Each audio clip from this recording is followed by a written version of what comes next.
I never thought I'd say this, but Kim Jong-un up against Donald Trump is a strange situation because you don't know who the crazy person is.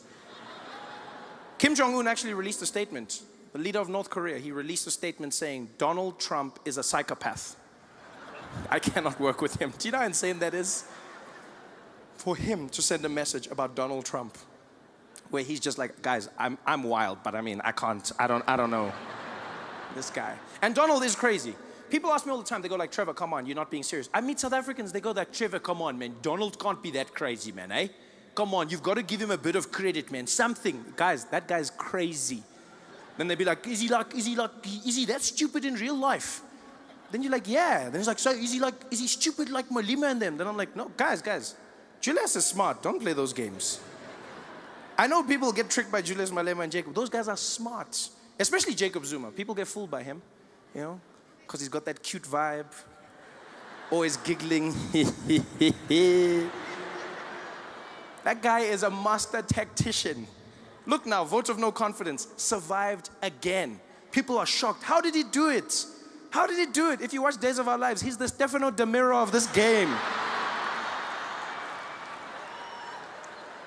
Every day he wakes up looking in the mirror going, like sands through the hourglass, so are the days of our lives. And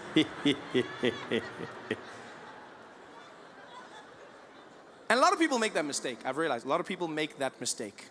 You think our politicians are stupid. Maybe it's because of how they speak. Maybe it's because of how they sound. You know, Jacob Zuma's smart. Jacob Zuma was the head of intelligence for the ANC during the struggle. Jacob Zuma started the chess team on Robben Island. A lot of people don't know that. He started the chess team. Yeah, that's why he's so good with moving the cabinet around. He's busy, yeah, Pravin like that because he's a horse. Check. Donald Trump is not like that. One thing I'll say about Jacob Zuma, catch him in a corner, ask him anything about policy, that guy will rattle it off. He may not know how to read, but he knows what he's talking about. Donald Trump has no clue about any policy whatsoever.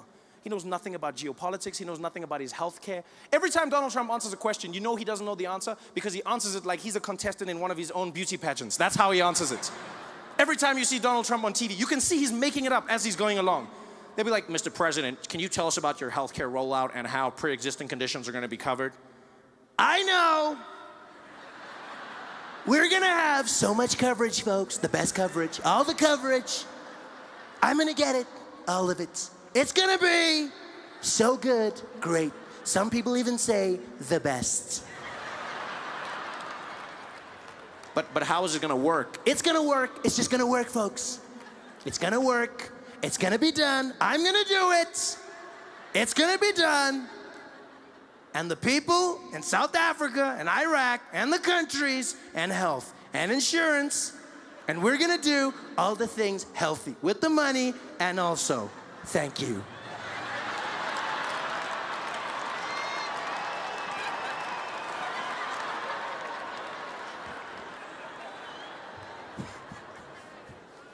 Donald Trump is losing his mind, saying the craziest things. We're gonna build a wall. And Mexico's gonna pay for it. I love how Mexico's like, we ain't paying for shit, man. We might build your wall, but we ain't paying for it, man. Stupid. Donald Trump's just doing his own thing. Everything seems to be going wrong for him. Now he's getting ready to start a war, launch a nuclear weapon. North Korea, they will know. Fire and fury. Fury and fire. Fast and furious. Tokyo Drift. Like no one's ever seen. This guy's gonna blow up the world, people. He's not having a good time. So I correct people all the time. I go, look, man, say what you want about Jacob Zuma. He knows his policy. Yeah, doesn't mean he's getting things right. Doesn't mean he's doing the correct things, but he knows his policy. You can't say they're the same, you know? And say what you want about Jacob Zuma, but he knows how to handle his ladies. Yeah, he doesn't have any problems there. Donald Trump, walking around in public, his wife smacking his hand away. Pa!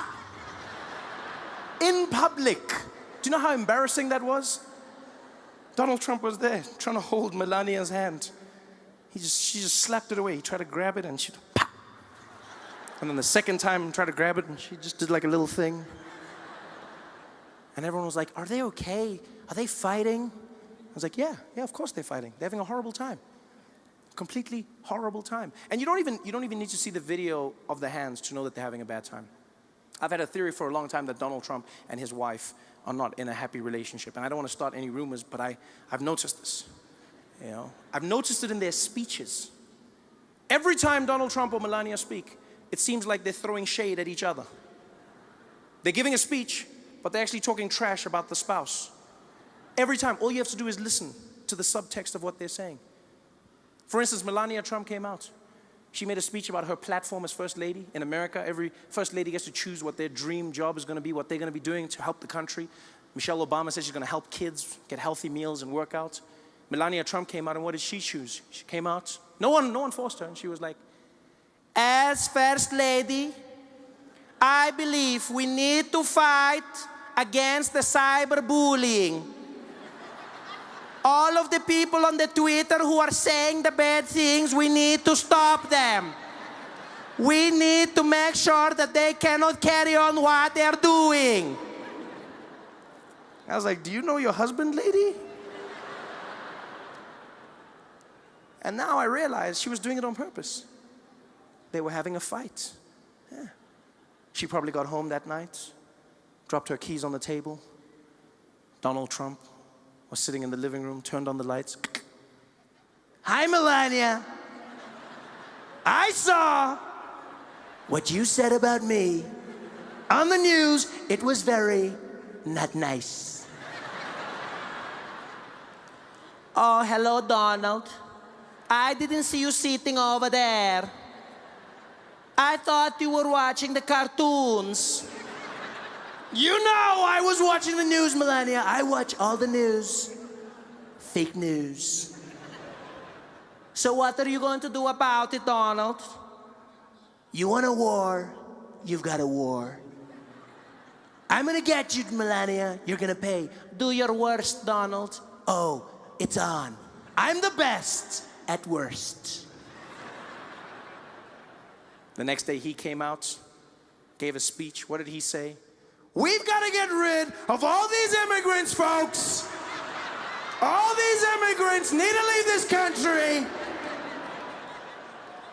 Your move, Melania. She went to a women's conference. We need to stop sexual assault. The men who are grabbing the ladies without their permission. We need to. I was like, yo, you guys need to sort your shit out at home, man.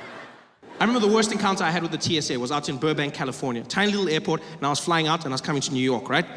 And so I'm in Burbank Airport and I go through security, and then for some reason I was beeping. I don't know why. I walk to the metal detector and I beep. Go out, beep, go out, beep, go out. And every time I have to take something off, I gotta beep. And the agent, he's just losing it. The whole time he's like, take that off, take it off. And I'm going like, beep, beep, beep, beep. He's like, take that off, take it off. And I come back, he's like, take that off. He's getting more and more angry. I'm basically naked right now, and he's losing it. Like I felt like an underperforming stripper. It was horrible. He's just like, And finally he's like, you know what, just get out here. So I walk to the side, he's like, go ahead and put your hands up, I put my arms up. And he whipped out a little personal metal detector. Yeah, it looks like a midget sword, right? But they call it the wand. That's what they call it, the wand. And so he whips that out, yeah, because that $100,000 machine, that's play. Shit just got real. And so he looks at me and says, go ahead and stick your hands up, sir, and just keep them right there. So I put my arms up, and he scans me. He's like,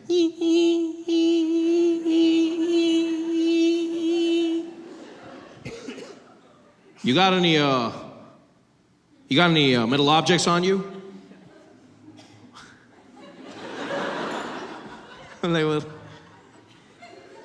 then what was that for? If you were gonna ask me anyway, then what was this? The foreplay to my honesty? What is this? Why? And then, as if he can't do this right, he calls for backup. He goes, I'm gonna need you wait. Can we get Velasquez to gate 10, please, Velasquez to gate 10. And he calls for a man by the name Velasquez. who I'm assuming was the best wander that they had. Because he wasn't even on the floor. They called for him, and Velasquez emerged from the back offices of the TSA. And he walked out, and the energy changed. People bowed their heads as he walked past. Everyone gave him a little nod. You could see he was special, and he didn't look like it. He didn't look like much. You know, Velasquez was a little Mexican man, very long mustache, big chest, and he was very short, really, really short guy. But he didn't feel short.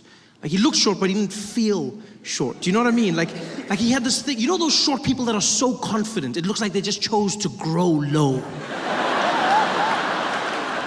He had that energy. And so Velasquez walks down towards where I'm standing with my agent. My guy tries to apologize, says, I don't know what's going on. I silenced him with one move of his hand. He's like, no, I go. And he stepped up, he looked me in the eye, and he's like, sir, you got to stand for side and not give God for that, okay? Don't touch nothing on the movie, okay? None of that. And I didn't know what he was saying. But I knew what he meant. And so I stood there, I raised my arms, and as I did, he whipped out his wand. And he started using it all over me, and as soon as he did, I knew why he was who he was. It was the most magical thing I've ever come across in my life. The way he wielded that wand was unlike anything I've ever experienced. I felt like I was being blessed. I just stood there with my head down as he went all over me, just blessing me with his power. It was something special. It was like a force and energy. It's like on the outside, you still heard that beeping. It was like, ee, but in my head, I heard a lightsaber. That's what I heard. I heard like, it was like,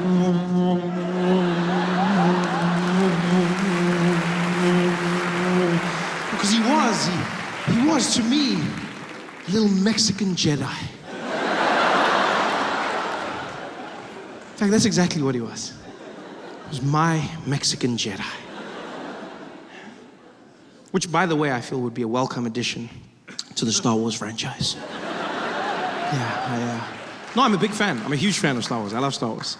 I was super excited when I found out they'd be making another one. I was losing my mind. I went back and watched all the movies, and I came to realize that there's no Mexican Jedis, not even one. There's no Mexican Jedis. Which is weird. Because when you look at it, technically speaking, Star Wars is a vision of America in a distant future. So, surely it would be safe to say, judging by the current trajectory of Mexican people in America, I'm sure it would be safe to say that by that time, in a galaxy far, far away, there would be at least one. Just one Mexican Jedi. It's not even like it would spoil the story. Who knows, it might open up a whole new avenue. Can you imagine how different that epic scene between Luke and Darth could have been? Them battling it out on the Death Star. The moment of realization.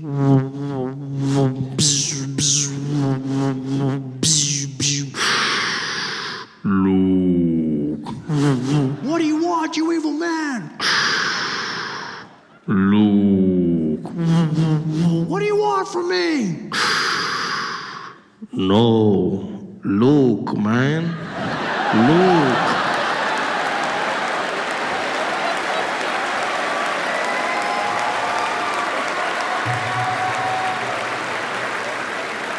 It's your father, man.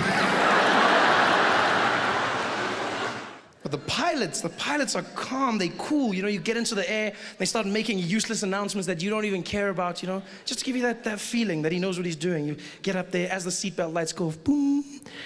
Ladies and gentlemen, as you may have noticed, we've reached our cruising altitude. Currently sitting at 23,000 feet above sea level, cruising at about 720 kilometers an hour in this Boeing 737, one of our favorite planes in the Starflight Alliance fleet. It's a beautiful sunny day up here. We might encounter a few bumps, but nothing too hectic. The cabin crew will be taking care of you. In the front, we've got Esmeralda and Jonathan. In the rear, Simon, Dupitseng, and Ferrer. I'll be taking care of you. And if you need anything, don't hesitate to call. I'll let you know once we've begun our descent. Until then, please enjoy your flight. Thank you. Dun dun. You're like, oh yeah, pilot. Yo, my guy, pilot. It's cool. I just don't like the fact that they never let you know when something's gone wrong. It freaks me out because they trained to keep you calm no matter what's going on. And I noticed this because we hit turbulence. Coming into Joburg, there were hectic storms, and the plane started shaking, and it wasn't like the calm turbulence. It's that turbulence where people, the knuckles get white when they're holding their, and because people try and act natural in the plane, they'll be like, and then they get to a point where they're like,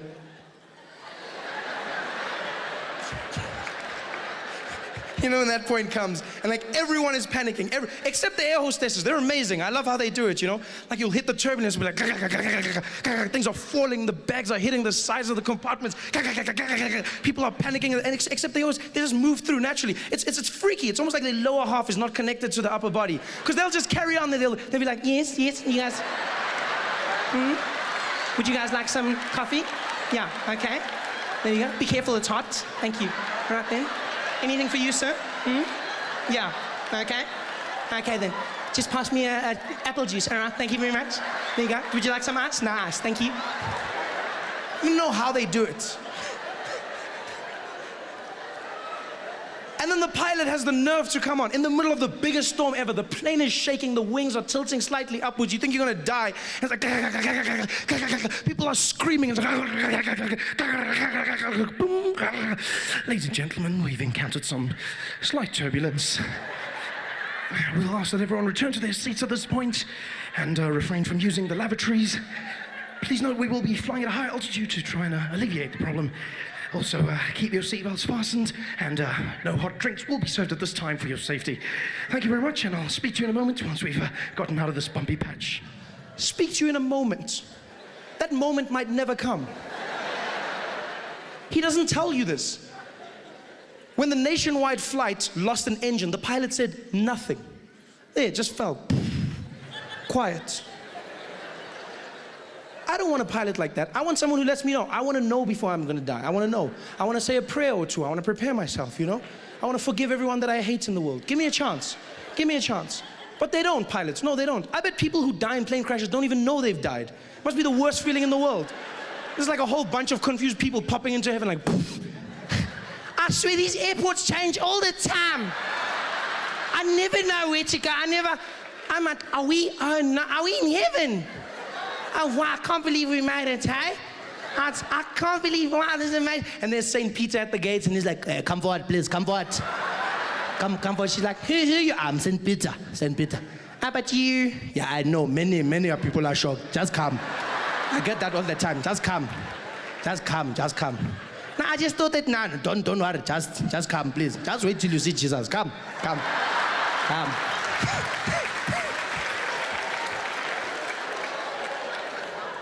I don't want that. I want someone to let me know when I'm gonna die. Like taxi drivers. There's no person who dies in a taxi not knowing that they've died. Just before the crash, taxi driver will be like, yo! People walking into heaven like, yo, dead. Dead. Yeah, no, shonile la, we're dead. Gone. Ay. They know. Sometimes they survive the crash, but they still think they did. They're walking on the pavement, dead. You're dead.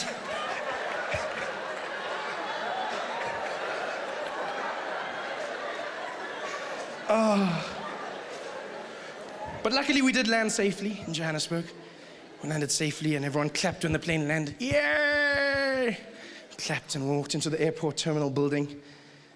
And that's the point when you realize you're back in South Africa. When you're flying, it's international.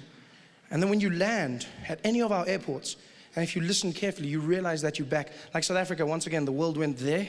Then we were like, no, going. Yeah, we'll find, that's it.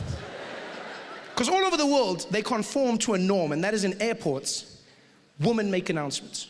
It's always a woman, always. And she's always calm, always monotone. Always come over that system. She sits in a room quietly. They bring her the pages one by one. You can be in Heathrow, for instance. You'll hear that woman come on the system. Ding, ding. Attention all passengers. Please note this is an airport announcement. No passengers are permitted to leave any items unattended, as this may be seen as a security risk. Any unattended luggage will be removed by security and destroyed. Thank you. Dun, dun. Everywhere in the world, even if you go to like non-English speaking countries, they still conform to that norm. You go to places like China where you wouldn't expect it, Thinking, I see some of you probably think they'll be like, oh, don't even laugh. That's racist. Don't even laugh. No, that's racist. You don't even laugh. But they're not. They calm. It's a woman, still the same. She's just another language. She'll come on the piano and be like, dum dum.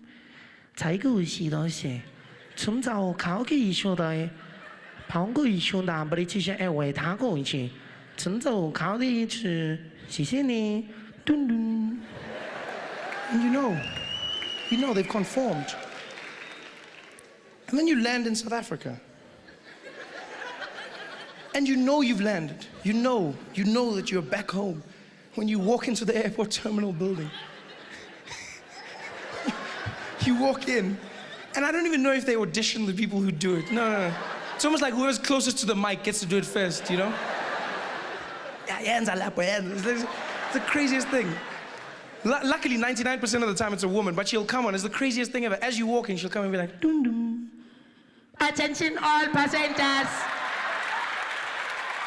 Attention all passengers. Hello. Hello, I'm talking to you. Hello. Yeah, all the people is flying Kula.com. The plane is delayed. The plane was going on 2, it's going on 3. Yeah, all the people must just take a ticket for that one. You're going to have a problem, nah? Just take on that. If your ticket says 2, then it's going to be 3, nah? That you mustn't complain when the plane is not there, because then I need to tell you now, then you must just phone the people that are coming to pick you up, must tell them, yo, I need my plane is changed. It's not. And then they start speaking to people in the background. They don't even turn off their mic. All the must just tell the people they are about. But tell you things, I want to play a hot drink. I need to jelly in a hot drink. Yeah, I need no niggas, I need jelly. Yeah, it's chicken. Yeah. I'm for the drumstick. I'm for the press. It's drumstick. Yeah. I'm for the drumstick. Okay, yes, I get 7. Okay. All the people is flying one time. The gate is changed. It's not D2. It's C15. It's not D2. It's C15. If you can go to D2, oh, you can find nothing. Okay, bye-bye. But I need my chain.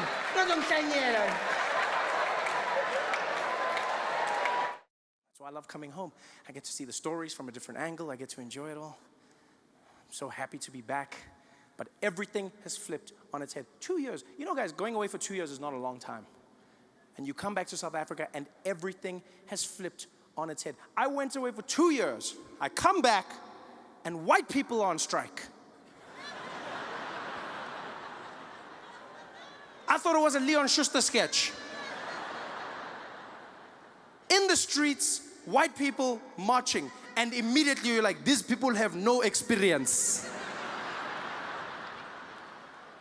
No experience whatsoever. And white people, I'm not trying to minimize your pain in any way, but I'm just gonna say, when watching it on the news, it doesn't have the same gravity of the march of black people and colored people and Indian people in South Africa. Because when people of color in South Africa march, you can see they want service delivery. When white people march, it looks like you're fighting for vitality points.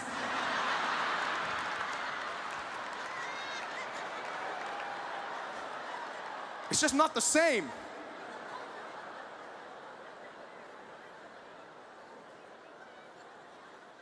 And then I saw white people got offended because they said, we're gonna launch a march.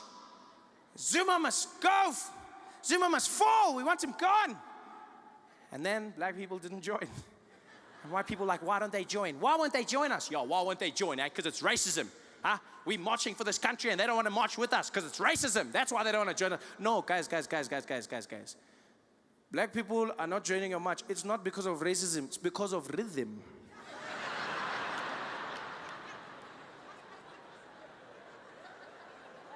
I saw white people protesting and I was like, even if I was on your side, I cannot participate in that.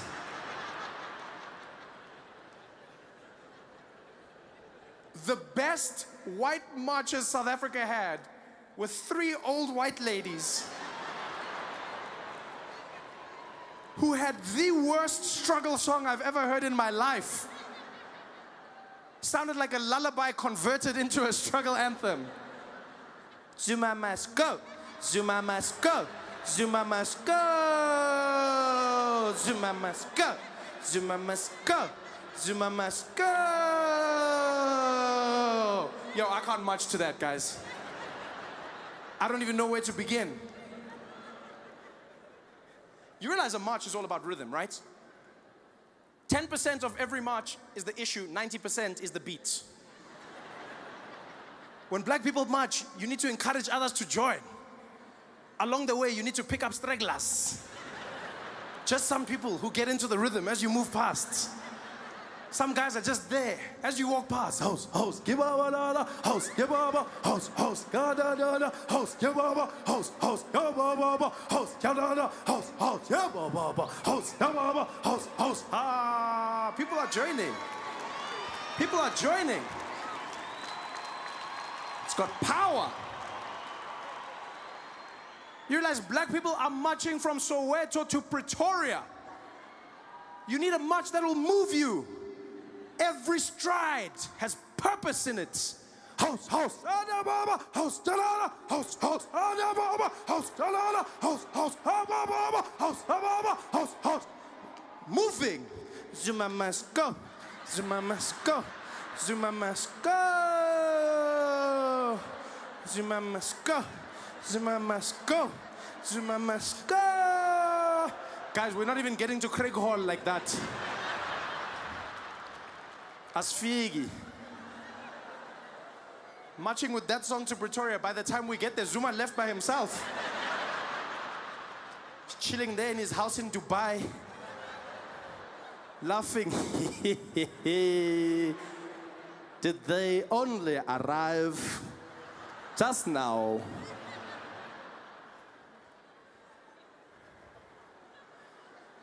I was watching white people going, but why? Why are you marching? What are you guys doing? Yeah, now you want to do the hard work. Just pay someone like usual. This is when you should be paying. Just get a professional, a specialist. Just be there. Johannes, I have a lot of gripes with this country, and I've noticed that you have impeccable rhythm, and so I'd like to hire your services. I've got you. What's your feeling? I just want them to know that Zuma must go. Okay, got it. Go, go. Zuma. Ho, Yahama, ho, ho. That's what I wanted to do. Hire a specialist, people. Get it done.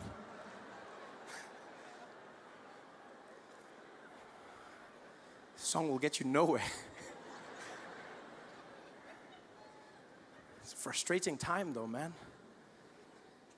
The Guptas came and shook South Africa up, turned things upside down, made us question who we are as a people.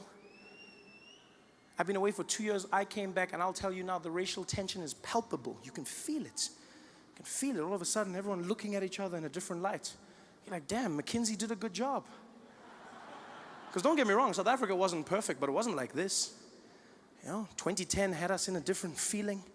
We had a rhythm. We had a plan.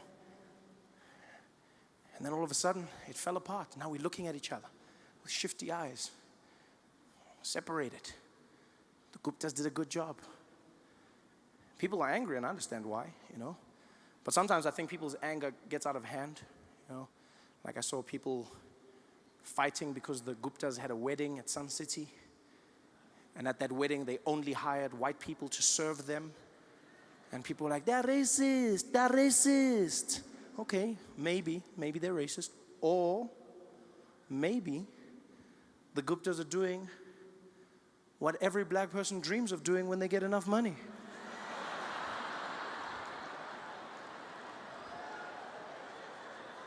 And that is hiring white people to work for you. Which black man in this audience can't say he doesn't remember the first time he went to a restaurant and he was sitting there? Some white guy came up to the table. Good afternoon, gentlemen. Can I help you with anything? Oh, yeah, we're just waiting for the waiter. You can send him over. No, gents, my name's Johnny. I'm going to be serving you guys today. Oh, you're the waiter. You are the guy serving us. That's correct, Alex.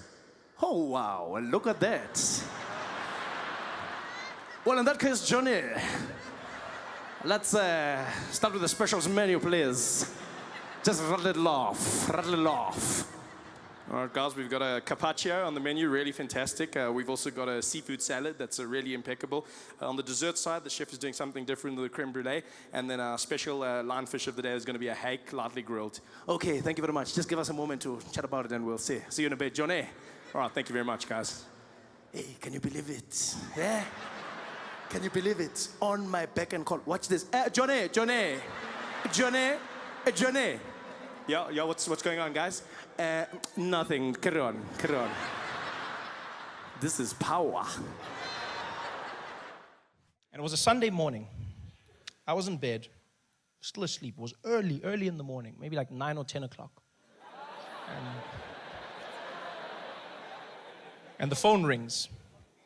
And it's my baby brother using my mom's phone. His name's Isaac. He's 9 years old. So I answer the phone. Like, hello? Hello, Trevor? I say, hey, Isaac, what do you want? How are you? I'm fine, thanks. I'm also fine, thank you.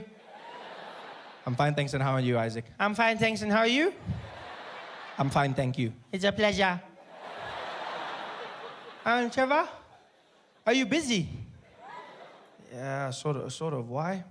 No, because Mom's been shot. I'm sorry, what? Yeah, Mom's been shot and we're at the hospital. Can you come? Mom's been shot. Okay, what do you mean? Okay, yeah, of course I can come. Okay, which hospital? Tell me that. And he tells me the hospital. I dropped off. Okay, can you come? Like, he's too polite for his own good. He's too, like, can you come? Like, what, I'm gonna have to slot shot Mom into my schedule? Just find, coffee at 2 and then PlayStation at 1. Okay, Mom, we'll try. Come on, can I come? Of course I can come. I'm panicking. I jump out of bed, I'm running around, I'm trying to put my clothes on, some things are backwards, I don't even notice, I don't even care. Grab the car keys, but I'm looking for the car keys, I'm running around there, losing my mind. I jump into the car, into the streets. As soon as I get out the gate, the tears start coming out. You can't even control it. You're just there driving, and all of a sudden, it's just...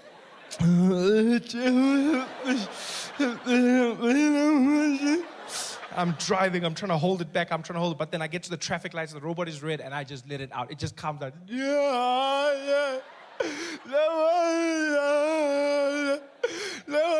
don't watch my window. No. Hey. No, hey, no. No, And there I am, driving to the hospital like a madman. I get there, jump out the car. My brother's standing there, the emergency section. I see him outside. He's just standing like nothing happened, looking around. I go, Isaac, what happened? He's like, Mom, she's getting shot. She's inside. So I'm like, okay, are you okay? He's like, Mom was shot, not me. No, that's not what I'm saying, you idiot. Whatever, I'm coming back. So I run inside. My mom's in the prep area. All the doctors are standing around her. There's blood everywhere. I'm looking at the doctors. And just by the way, doctors are not as good looking as they are on those TV shows, eh? No, like they set the bar really high. Because I was shocked. I ran. I was like, what the hell's... Sorry, that was inappropriate. What's happening here, guys? They're like, sir, you need to leave. I said I was sorry. Come on, that's what's happening. Like, no, sir, you can't be here. Please leave, please. I'm like, whatever, okay. So I go outside. The nurse comes to me. She's like, Mr. Noah? I said, yes. Okay, Mr. Noah, we've got your wife stabilized right now. And I said, my wife? She says, yes, that's Mrs. Noah, right? Yes, that's my mom. Oh, I'm sorry. I thought, why would you think she's... Come on, hold on. You think I would... I mean, she's cool, but I mean, like, have you seen the girls? I should show you the pic... Oh, well, I'll show you the pictures afterwards. What's going on? She's like, okay, Mr. Noah, your mom's just been stabilized, and we're going to have to start thinking about surgery. She's been shot in the head, and she's been shot in the lower buttocks region. This is a very serious thing. I'm like, yes, it is. Okay, so what's happening? Well, we just found out that she doesn't have medical aid. So what? She says, yeah, she doesn't have medical aid. Now, my mom always had medical aid, always. But now, it turns out she canceled it a few years ago. I didn't know this. She canceled it because she never gets sick. You know those people? I just never get sick. I never get sick, Trevor. I never, ever get sick. I don't know why I have this. I never get sick. Yes, but you didn't think of bullets.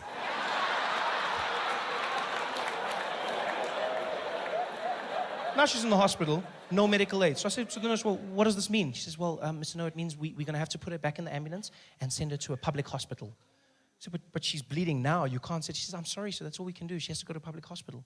Now I'm panicking. I mean, public hospital? Normally a good place to go. Normally, you know.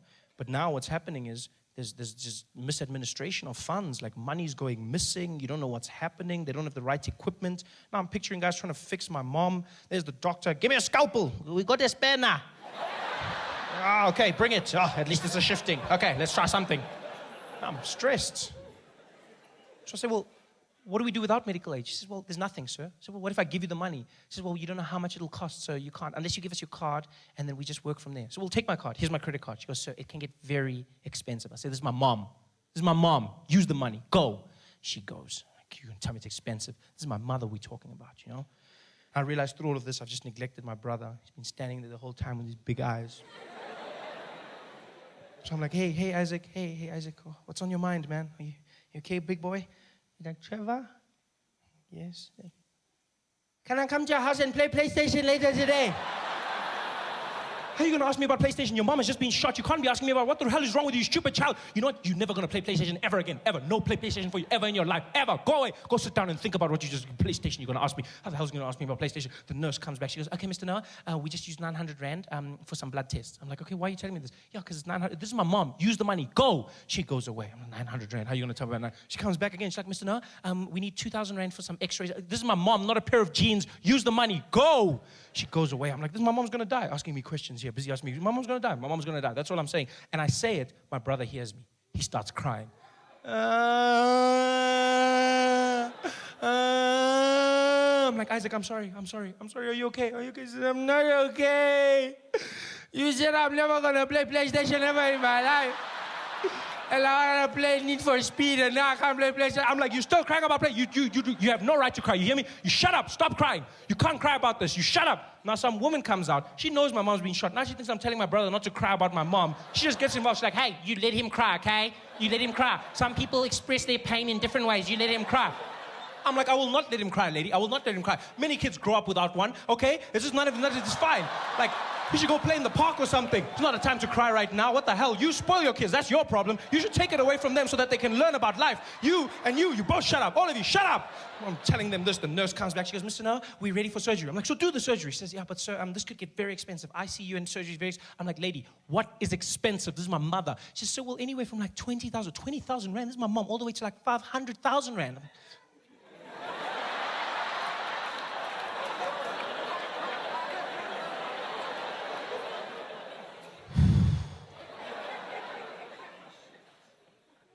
Yo, but she's lived, eh? I mean, she's like, what, 56, 57? I mean, it's almost finished. I mean, you know? Even she says she's old. I mean, you know?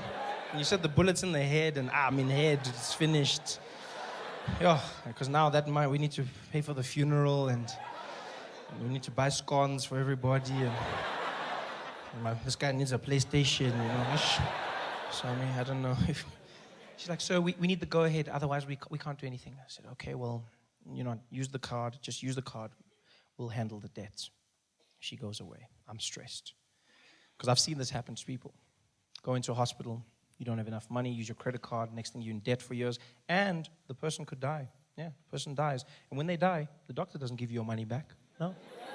No, he doesn't. Yeah, because he tried, and that's all he has to do. Yeah, you'll get them, be like, doctor, did you win? Be like, wah, wah.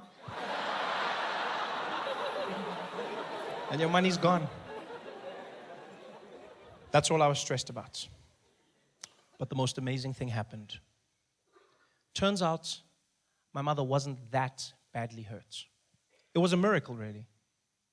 The ass bullets didn't do much damage, because my family's gifted. The head bullets didn't hit anything vital, yeah? Other than the head, obviously.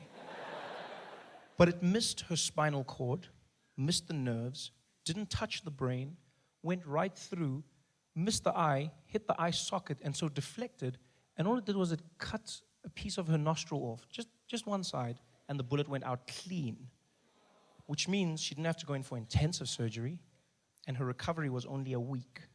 Yeah, a week, which was fantastic, because that means the bill was only 24,000 Rand. I mean, and she's alive, yes, but the bill was only 24,000 Rand. This is great, really great, because 25 was my cutoff. So, you laugh, but that's how much I've calculated I'm willing to pay my mom back for all the ultramel custard I've consumed in my life. Everything else, none of my business, eh? Food, clothes, schooling, all of that stuff, I'm not paying. I hate it when parents say that to their kids. You know how hard I have to work for your bloody school and your clothes? I didn't ask to be born. That's your job. Please. You handle that. I asked for the Ultramel, we can keep a tab. Don't involve me in your things. And that's what I calculated, 25,000. Yeah, I would have been there, 24,750. I would have been there at the doctor. Eta. It's fine, my man. No, stop. No, you tried. You tried, mama. It's cool. No, you tried it. No, just switch off there. Switch off. How much? 250 left. Yeah, we'll pour petrol or something. It's fine. Just switch off there. You tried. Yeah. It was fantastic. I told my mom about the 25. She laughed. She didn't know I was serious. And to show you what a crazy family we have, my mom's in the recovery ward. She's got those tubes in her and everything, and the IV, and my brother's in the corner bored out of his mind, and my grandmother's in the other corner reading the Bible, and I'm holding my mom's hand and I'm crying, still crying. This is a week later, I'm still crying. I've been crying the whole week, but I've also been using this time to cry for other things in my life. No, because as a man, you need to know when to cry. You loop it all together and you just cry at one time. It's like we cry in bulk. You gotta understand, you cry. You don't just cry one. Cry in bulk. Yeah. So I'm crying for everything. And my mom looks at me and she goes, shh, Trevor, shh, don't cry, baby. I said, no, Mom, I'm gonna cry. You were shot in the head. And she says, no. Look on the bright side. I said, what bright side? She says, no, at least now because of my nose, you're officially the best looking person in the family. I was like, oh, by default. That was probably the worst time ever, is flying into America as an African during the Ebola crisis. It was the craziest thing I've ever seen in an airport. You'd walk in, there'd be tension, they'd usher everybody into a special quarantine area, ask you questions that they don't normally ask. The number one question they always ask was, sir, have you been in contact with Ebola? They'd always ask, sir, have you been in contact with Ebola? I love the sincerity of the question. Like there was a chance my answer could be yes. And next stop, Disney World. Like what kind of person do you think I am that I'd still be embarking on a journey, having knowingly been in contact with the most deadly disease on the planet? Like who do you think I am that I'd be there like, I don't care. Booking.com has a zero refund policy. I'm going to Disney World, even if it kills me, Mickey Mouse, and everybody else, I'm going. Have you been in contact with Ebola? And they always said it like Ebola was like a distant relative. I love the phrasing. Have you been in contact with Ebola? Yeah, I spoke to him last week. He's doing well, eh? Thank you very much for asking. Ebola made flying a nightmare. One of the worst flights. I was coming from Johannesburg, South Africa, going to San Francisco. Flew, and then because of the distance of the flight, you have to stop over in Washington, and they change over your flight, so you go onto another plane, and then that plane takes you to San Francisco. And when we were changing planes, when we were switching over, the air hostess in the second plane tells the passengers that Africans are coming on board. Right? And so because of this, they're going to be spraying the cabin with the light pesticide. No, I understand, like when people are afraid, they do stupid things. I get it. What I didn't understand was why she told them this as we were boarding the plane. Have the decency to speak behind our backs. Because we're walking onto the aircraft, and she takes her little microphone and she goes, ladies and gentlemen, please note we have some passengers joining us in a South African flight. They're coming from Africa. If everybody could please stay in their seats as these passengers find their place. We're going to be spraying the cabin with a light pesticide due to the Ebola crisis. And feel free to cover your nose, eyes, ears, and mouth. The pesticide shouldn't be harmful, but it may be. So if everybody would just cover up, and we'll be coming down shortly as everybody takes their place. Thank you very much. She says this as we board the plane. This is our introduction, Ebola crisis, and we're there like, hello. Do you know how hard it is to find a seat in a plane with people that think you're bringing them death? Do you know how hard like you're sitting there and everyone you go, it almost felt like that scene from Forrest Gump. Like as I'm walking down the plane, people are like, you can't sit here. No space. I'm just walking down trying to find your Jenny. Finally, everyone's seated. We take off. Plane heads out to San Francisco. And it was by far the most tense flight I have ever been on. I coughed once. The plane shook. It wasn't even a bad cough. It was just like a little tickle. I was just like, the guy opposite me was like, Ebola! Ebola! I was like, yo, dude, calm down, man. Calm down. It's just AIDS. You're safe, buddy. Calm down. It's okay. Everyone was so stressed. The plane was tense. No one wanted food nor snacks. We finally land at the airport. The plane is taxiing to the gate, and everyone was waiting for that seatbelt sign to go off. Everyone was just, like, it was more than normal. Because already, I never understand why people are in a hurry on a plane to get out of their seat. Like, because you can't go anywhere. Whenever a plane lands, everyone's just like, come on, come on, come on. You can't go, you're gonna go there. That's where you literally go there. It's like, come on, boom, yeah. You can't, I don't understand why people are in a hurry to go. You know who's even worse? The people at the window. You have no right to be in a hurry. You're sitting there like, come on, boom, yeah. Oh, that's good, yeah. Yeah, pass me my luggage. Pass it to me now, right now, yeah. I'm glad I didn't sit down for 2 more minutes. This is much more comfortable. Just stay in your seat, just wait. Ebola made it worse, 100 times worse. You know, because now everyone wants to get out of the plane. Coughing, sneezing, you can feel the tension. And as we're about to leave, the air hostess comes back on the PA and she goes, ladies and gentlemen, back in your seats, please. Everybody back in your seats. Unfortunately, right now, we have a health and safety official that needs to come on board just to make sure that everything is A-okay due to Ebola. We're just gonna make sure that everything is fine. So please stay in your seats, ladies and gentlemen. Again, apologies for the delay. She says this, and then this man comes on, a health and safety official, right? And he has with him a list of all the African passengers and a thermometer, right? A digital laser thermometer. And he comes on, and his job is to scan all the African passengers and get their temperature. And I think the way it works is like, if you're very hot, then you've got Ebola, right? So he's got the list, and he walks around, scans the passengers, and gets the thing, walks down, ticks their names off the list, gets the temperature, gets the names, temperature, names, finally gets to where I'm seated, and does the weirdest thing. He scans a passenger opposite me, moves to my aisle, looks at me, looks at my name, looks back at me, and then he just shrugs and walks away. Nah.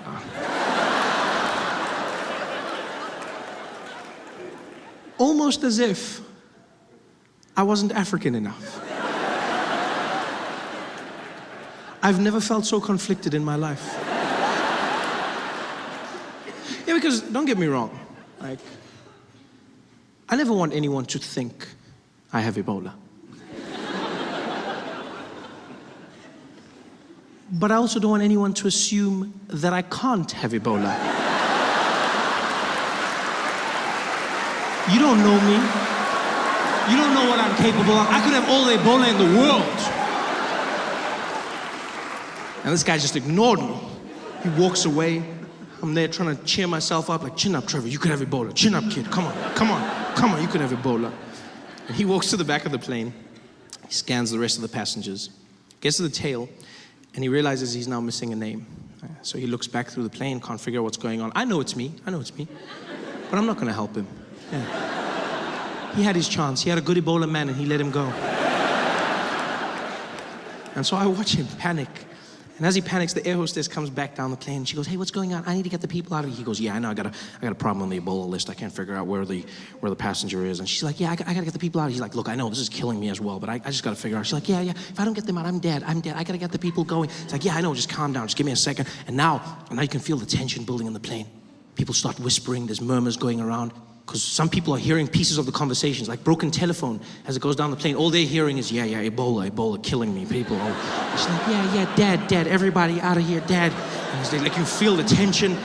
People start looking at each other. The guy opposite me didn't even hide it. He was like, it's you, Ebola, it's you. I was like, dude, I do not have Ebola. Stop saying that. Stop saying. He's like, it's you, damn it, it's you. I'm busy coughing. I was like, if you don't shut up, I'll cough on you. I'll cough on you now. And he's like, what? I was like, I'll cough. He's like, what? I'll kill you. I was like, I'll kill you first. He's like,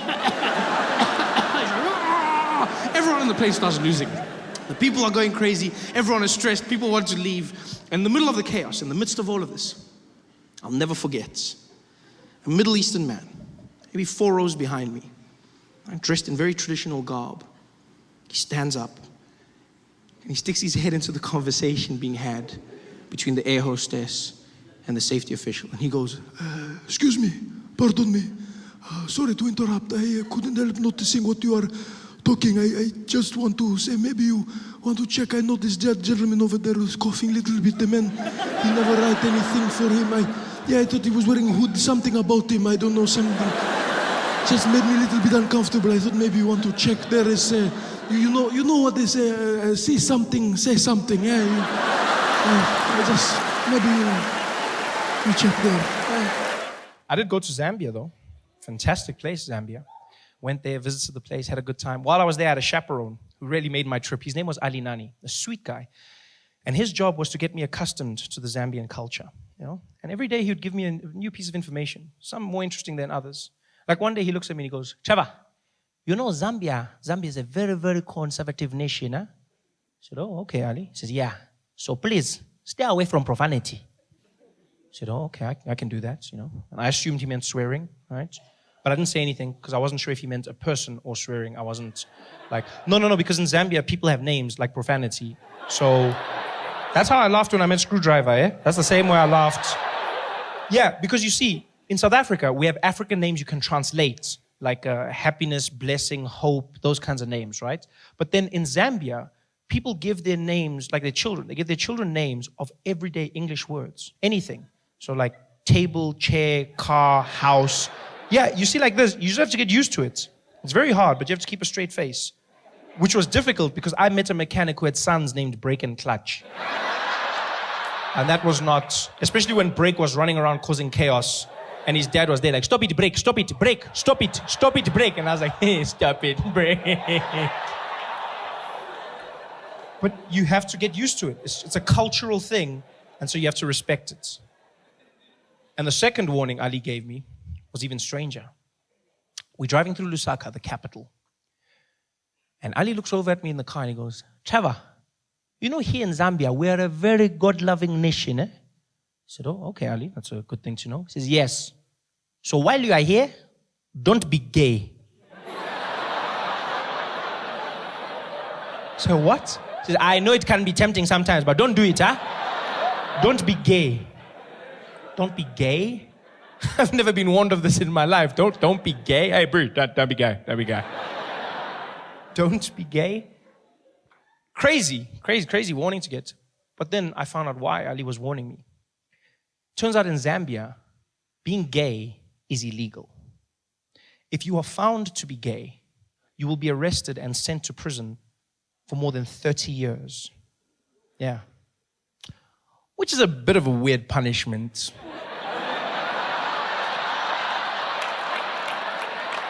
When you think about it. I mean, I'm not saying gay guys would enjoy prison. I'm just saying if I was gay, that's not the worst thing you could do to me. You'd be like, you're going to jail. I'd be like, oh no.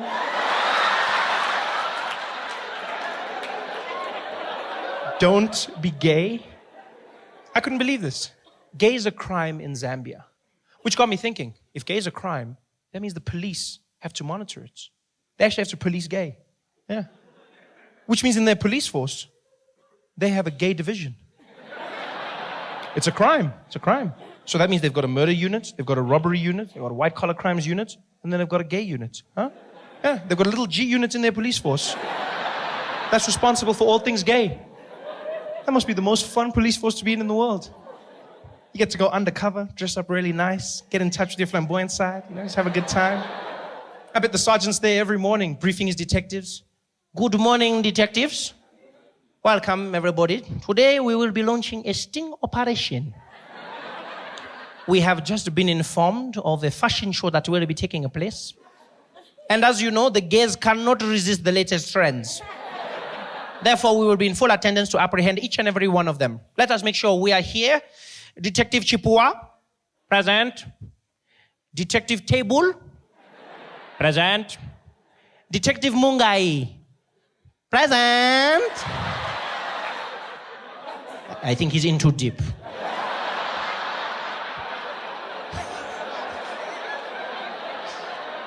How do you police gay? Do they stop you if you look suspiciously gay in the streets? You know? I mean, gay doesn't have a look, but maybe you've just got a bounce about you. Maybe you just have like a bit of pizzazz. Maybe, you know, do the police pull up there and it's like, woo! You over there! What is the purpose of that flamboyant scarf? Put your hands up. Turn around. Don't tempt me. Don't tempt me. You're going to jail. How do you police gay? Do they have roadblocks, like for drunk driving? Do they have gay roadblocks? They're just stopping people in their car. Good evening, officer. Good evening, sir. License, please. Thank you very much. Mr. Stylish, huh? Tell me, sir, have you been gay this evening? What? Oh, no. I have not been gay. No. In fact, I don't gay at all. I see. Not even one or two? No. No gays for me. No gays for me. Okay. Then tell me, sir, what is that I can smell on your breath? Is that balls? No, I don't even eat chutney. No. So you are not gay? No, not gay at all. Then, sir, can you please blow into this?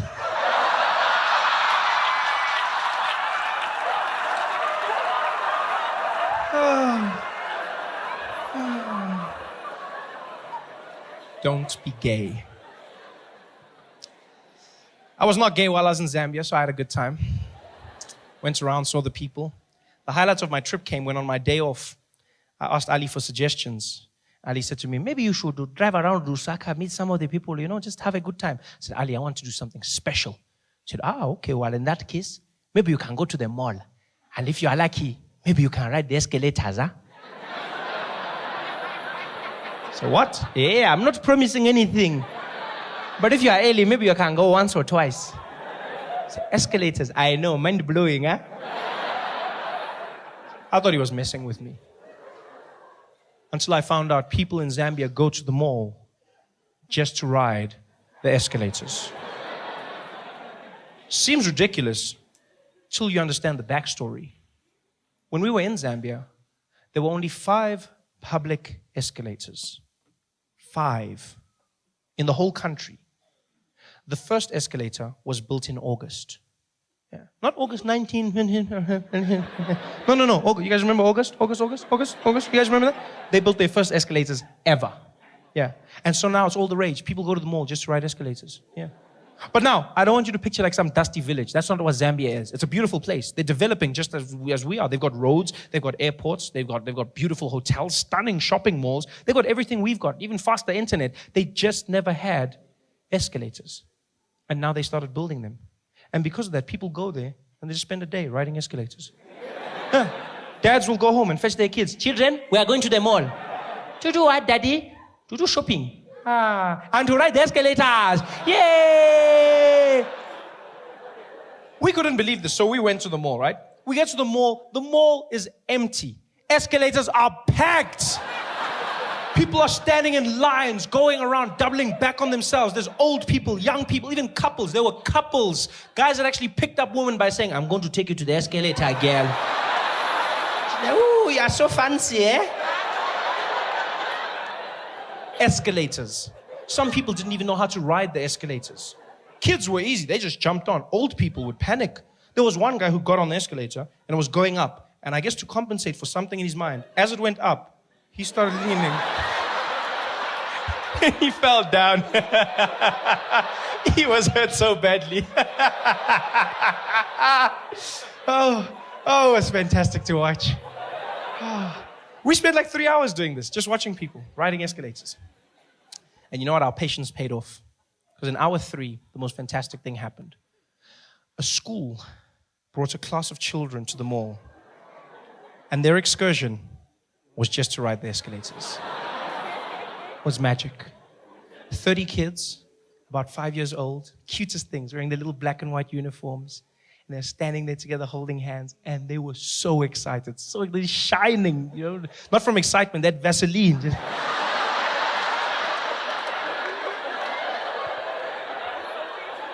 And there's 2 teachers with the children. And they grab their hands on either end. And in a long train, they start to march through the mall. And as they do, they start singing at the top of their lungs like little angels. Escalator, escalator, escalator. Oh, escalator, escalator, And it was the sweetest thing ever. People are waving at them, smiling. And these kids see the escalators and they lost their minds. These kids went crazy. They're not holding hands. They start screaming and running around. It looked like a zombie movie or something. This is like they're jumping, but then you see the smiles on their faces. It looks like the end of Sarafina. You're like, what the hell's going on here? These kids are screaming and having the time. They're jumping around, doing cartwheels. The teacher can't control them. She's panicking, like, yeah, get back. 2 by 2, 2 by 2. 2 by 2 was one of the kids. I didn't know. She was like, 2 by 2, next to me, single file. Other kids are still jumping. She can't control them. There was one fat kid. He couldn't jump, so he just shook himself. Escalator.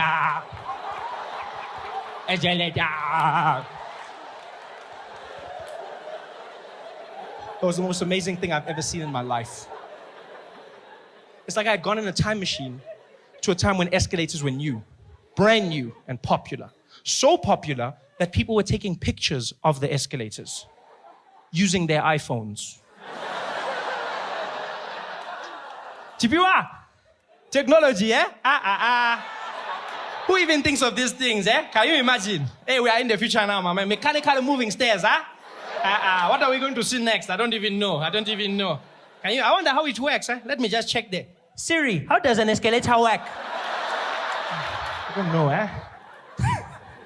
Some of you may or may not know, I have a new job. This is great. Thank you very much. Thank you.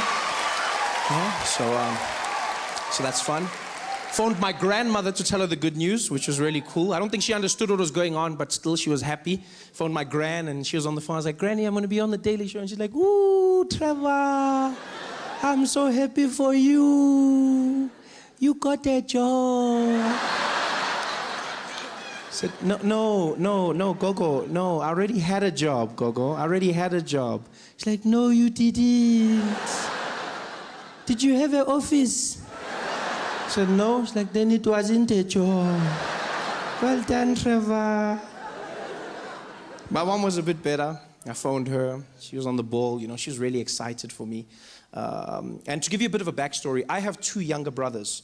Right? I have one brother is 9 years younger than me, and then the youngest is 20 years younger than me. And so the youngest one, who's 11, just became head boy of his school. He's the head prefect at his school, right? Yeah, so then, no, please don't, no, this is my show. You don't clap for him, please. They didn't clap for me at his, please. I work hard for my applause, please, guys.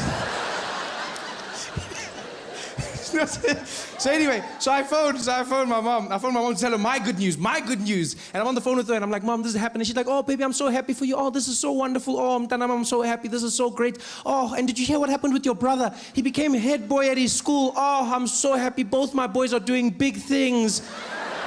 And I was like, yeah.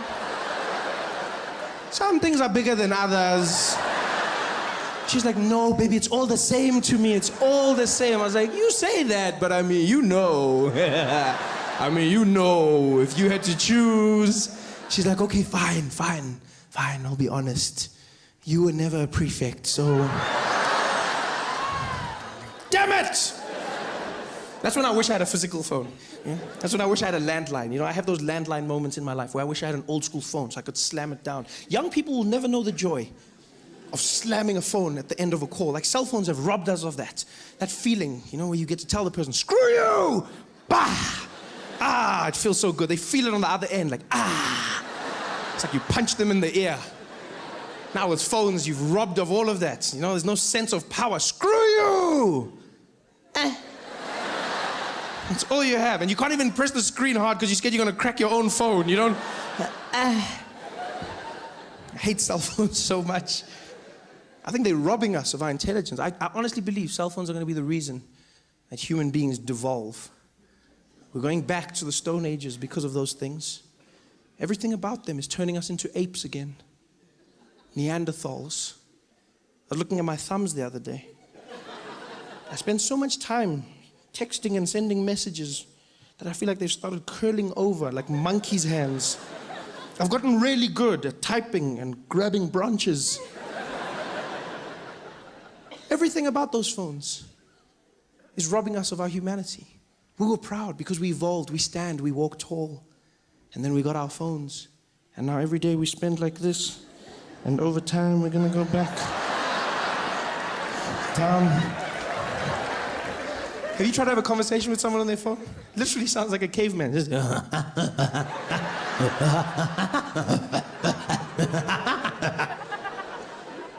We've lost it. We don't know how to communicate anymore. Now we use those emojis for everything.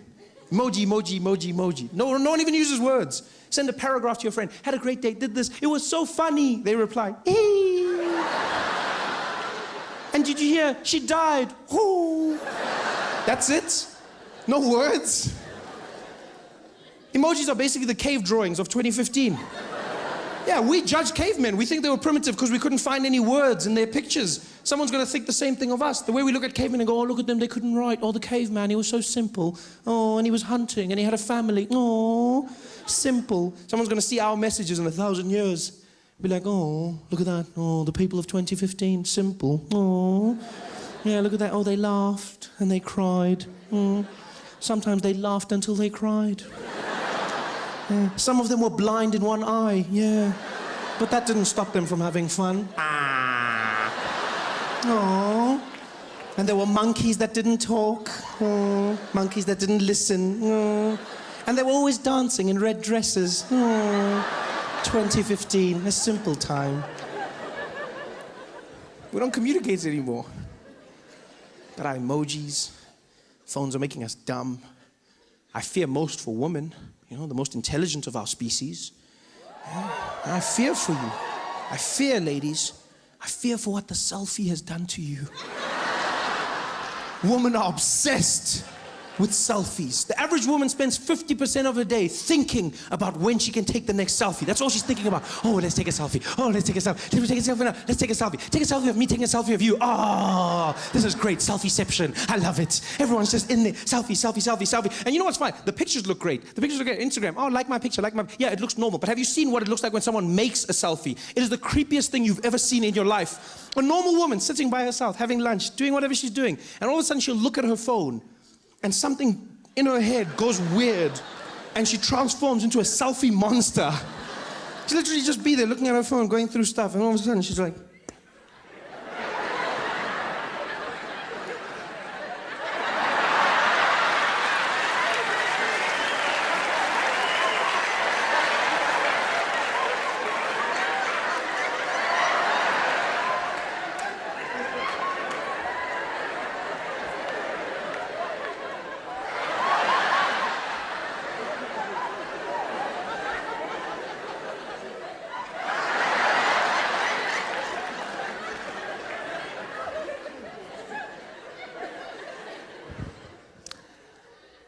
Just randomly took a picture.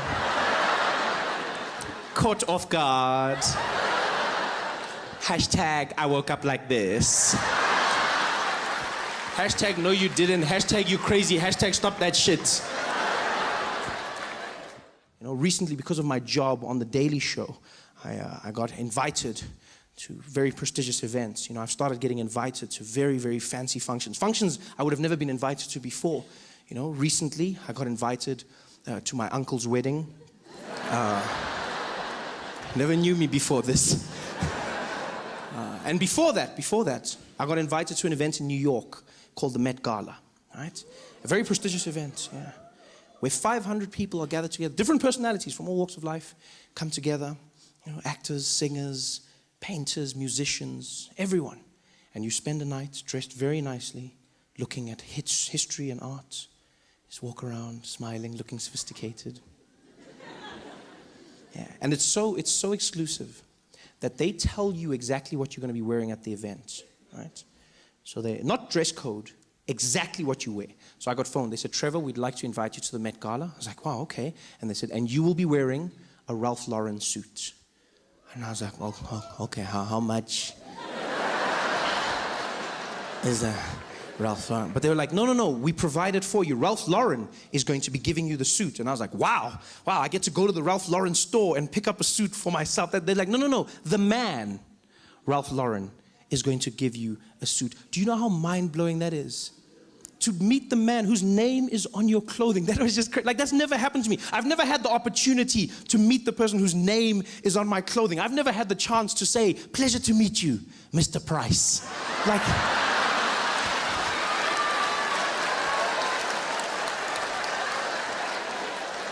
This is a new world for me. Here I am wearing his suit, invited to the Met Gala.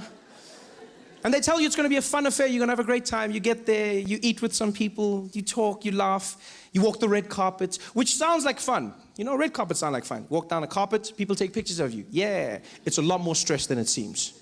Because you have to look perfect. I didn't know this. Like, you have to look perfect all the time. So, and they're so strict about it that they have a tent at the beginning of the red carpet that you don't see on TV. And in that tent, they prepare everybody. All the celebrities stand in the tent together, and then they make sure everyone's dress is perfect, everyone's hair, nothing is crumpled up, nothing, you know, and you stand there, and everyone's there together, which is really cool because you see all the celebrities like getting dressed basically, and you know everyone. They don't know you, but you know all of them.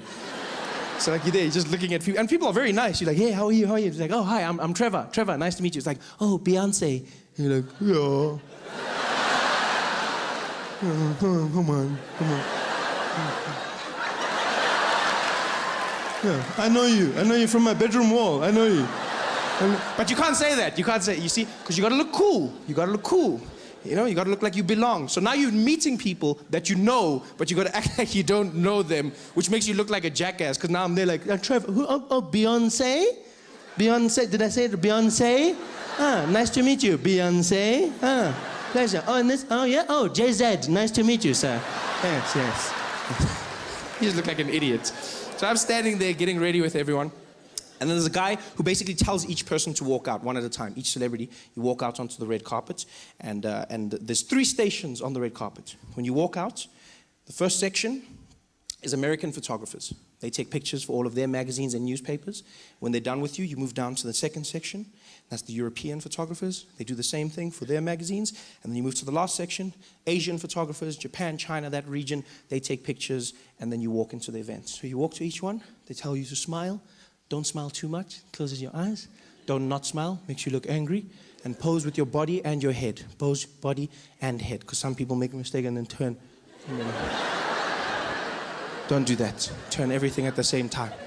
Everything. So I'm ready. I'm like, I can do this. You know, so I'm in the tent with all the celebrities, and the guy's calling people out, lets them out one by one, because they don't want 2 people in the same shot. They don't want Beyonce there and then me in the background, like, you know? So the guy's like, okay, we're ready, guys. Look, we're ready. Rihanna, let's get Rihanna out. Rihanna, come on, how are you? Good to see you. Come on through. And so Rihanna walks out, you know. Anne Hathaway. Anne, how are you? Come on, Anne. Good to see you. Go on. Yeah. And then it's my turn. The guy's like, you. Yeah, you. Come on, let's go. Come on. I'm like, me, okay, me. He's like, you ready? I was like, I'm ready. He's like, okay, go on. And I stepped out, and immediately when I got out, I realized I wasn't ready. I was not ready at all. I was not ready. And I've never seen that many flashes in my entire life. You step out, and it seems like every camera in the world is flashing at the same time. All of them screaming. It's like, it's just bright. It looks like someone threw a teaspoon in a microwave. It's going crazy. It's like, and everyone's screaming your name. Trevor, over here. Trevor. Now you're trying to find them. You look like a madman with voices in your head. You're Trevor. You're like, yeah, speak to me, Jesus. You're trying to fight. You don't know where the thing is coming from. You're like, come on, Trevor. And then one guy throws me off in the middle of it. He's like, Trevor, give us a pose. And I'm like, a pose? He's like, yeah, pose. I'm like, nah, I don't know how to pose. I've never thought of posing. No one told me. So now, like, I don't know what posing is. I've never practiced posing. And then the guy's pose. I'm like, I don't know what's a pose? He's like, come on, something sexy. I'm like, sexy? I don't even know what's it, because I've never practiced. And when I read magazines, I go straight to the women's section. Like, I don't look at the men. I don't see how they posing. I look at J-Lo and Kim Kardashian. So he's like, sexy. I'm like, sexy. So I just go to what I know. I'm just standing there.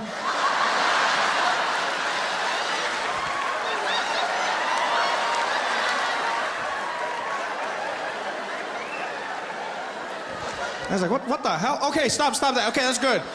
Okay, go on. Good job. I was like, okay, that was stressful. So I moved down to the European section. You know, I'm getting there. I'm still stressed. The bright lights have got my eyes going. The next guys are there like, okay, Trevor, are you ready? I'm like, I'm ready. He's like, okay, all right, over here, Trevor. Some guys didn't know my name, though. I could hear that. Because one guy said Trevor, another guy said Trevor, then other guys were just like, Trevor. Yeah, but it's sort of like with a dog. Like, a dog doesn't really know its name. Like, if your dog's name is Spotty and you go, Spotty, it's like, huh? So I did the same thing. So, you know, they were like, Trevor. I'm sure there was one guy who hated me, and he was like, never! And I was like, I didn't care. I was in the mix. I was posing. I was sexy. I was doing my thing. I was loving it. And the guy's like, okay, good job. Go on. And I walked down, and I went to the Asian section, and I stood there, and all the photographers were ready, and then they just looked at me. It was... I don't think you guys, like... It was the weirdest, because it was like flashing, flashing, snapping, flashing, screaming, flashing, snapping, screaming, flashing, snapping, silence. I got there, and they just looked at me. And then they looked at each other, and they looked back at me. They looked at me the way you look at food that's just arrived at your table, but no one has ordered it. That's the way they looked at me. Like they were waiting for the menu, like for the waiter to come and be like, sorry, we didn't order, did you order, who ordered? No, we didn't order this. We ordered celebrities, we don't know what that is. No, we don't know, we didn't order. That's how they're looking at. Now I'm standing there, I'm already posing because I've been taught to do, now I'm there doing nothing's getting them, even these ones, nothing's working. They're just looking at me, and then, I don't know, like I panicked because I was embarrassed. I'm not gonna lie, I was embarrassed. No one's taking a picture, no one told me what to do if they don't take a picture. So instead of just walking away, I started making the sounds with my mouth. Just a defense mechanism, I guess. So I panicked, and then in the silence, I was just like, Trevor, Trevor, Trevor, Trevor, Trevor, Trevor, Trevor. And now they're just looking at me like, Trevor, good job. And I was like, wow. The newspapers say that. He's famous, so now people treat you like you're famous. They start saying weird things to you. Strangest things people would say to me. Trevor, Trevor, well done on everything, eh? Congrats, congrats. But, you know, even though you're going to America, don't forget us, all right? Don't you forget us. Like, I don't even know who you are. People would say the weirdest things to me. You know what the number one thing people have said to me? Number one thing? It's not good luck. It's, hey, Trevor, good luck over there, but whatever you do, don't forget your accent, all right? Yeah, please, don't pull a Charlize on us, okay? You keep your accent, man. Make us proud. Everyone said that. Trevor, brah. Hey, Trevor Noah. Hey, Masakan. Hey, man, you're making us proud, no? Yeah, man, you're doing big things for us, but I can ask you a favor, no? Don't lose your accent, no? Don't lose your accent. Yeah, when you come back from the States, you mustn't come back talking funny, okay? Please, brother. If you lose your accent, don't come back. Just threaten me? What does that mean, if you lose your accent? How do you lose your accent? People make it sound like you're gonna be walking down the street and then just out of the blue, you'll be like, huh? My accent! I lost my accent! What the hell is my... Oh, no. Well, hello? No, that's not my accent! That's my accent! How are you gonna lose your accent? I was stressed now. Because I don't want South Africans to think I'm not South African. I don't want them to think I've forgotten something. This is my home. Now I'm stressed coming home. I'm in the plane, flying back to Johannesburg, and the whole time I'm just thinking, don't lose your accent, Trevor. Don't lose your accent. Don't lose your accent. Don't accent. Is that how I say accent? Accent.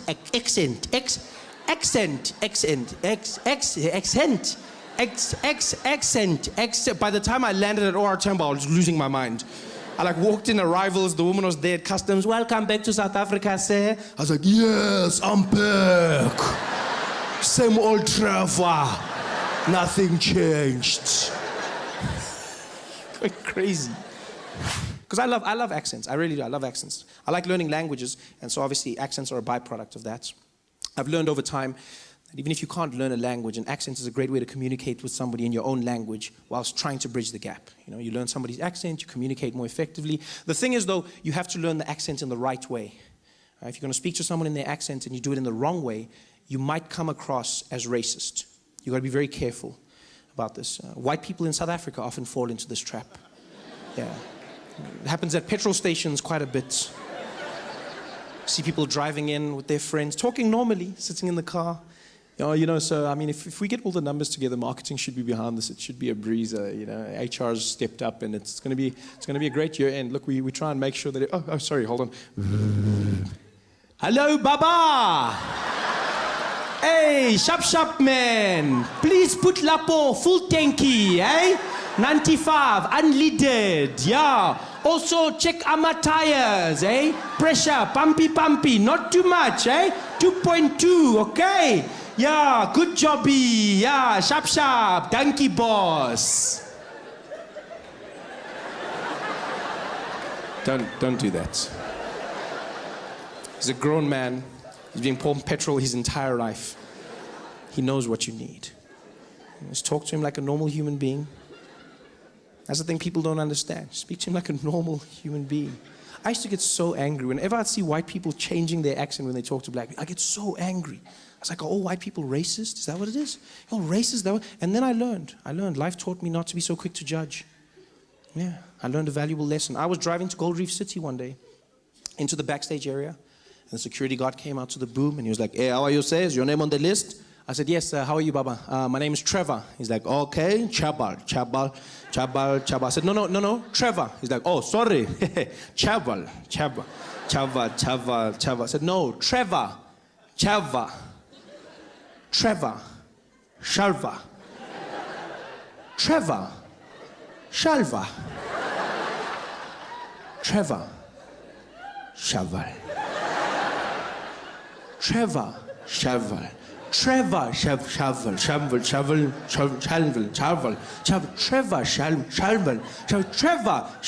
And now my friend who was irritated, he just leans over me and he's like, hey, Papa, get Trevor. He was like, oh, Trevor. Why you don't talk properly? And then I understood. I finally understood what white people have been trying to do. I see, you're trying to communicate more effectively. You're trying to engage somebody, but understand this. When speaking to somebody in an accent, the number one rule to understand is an accent is not a measurement of intelligence, right? An accent is just somebody speaking your language with the rules of theirs. That's all an accent is. So don't speak down to them. Don't patronize them. Speak to them the way you would to yourself. Just try and learn their accent. That's all it is. It's just another accent. Yeah. And I learn them. I spend all my time learning accents. I try. I love it. I learn in restaurants. That's a safe place to start. You learn, you read off the menu, you try and pronounce the words correctly. I was inspired by French restaurants, funny enough. Yeah, whenever I'd go to a French restaurant, I was always fascinated by the fact that people would order food in a French accent. I never understood why. Because they don't do it in any other restaurants. Only in French restaurants do people walk in and then change their accent when they order. They come in talking normally. Yeah, it's a wonderful thing. You're really going to enjoy it. It's so beautiful. Yeah, stunning. You have to have, the dessert. Oh, good evening. How are you, sir? Yes, we'll have a bottle of water for the table, please. And let's start off with, could we get the Sauvignon Blanc, please? Yes, and we definitely for main is going to have the filet mignon. And for dessert, we're going to go with the crème brûlée. Thank you very much. Thank you. Oh, you're going to love it. Like, why are you doing that? I never understood. I was like, why? Because it's not like the French are going to return the favor. There's no French people sitting in our restaurants in South Africa looking at the menu like, so for the table, we can order some starter portion. We share something? No? Okay. Could we please have one serving of the boerewors?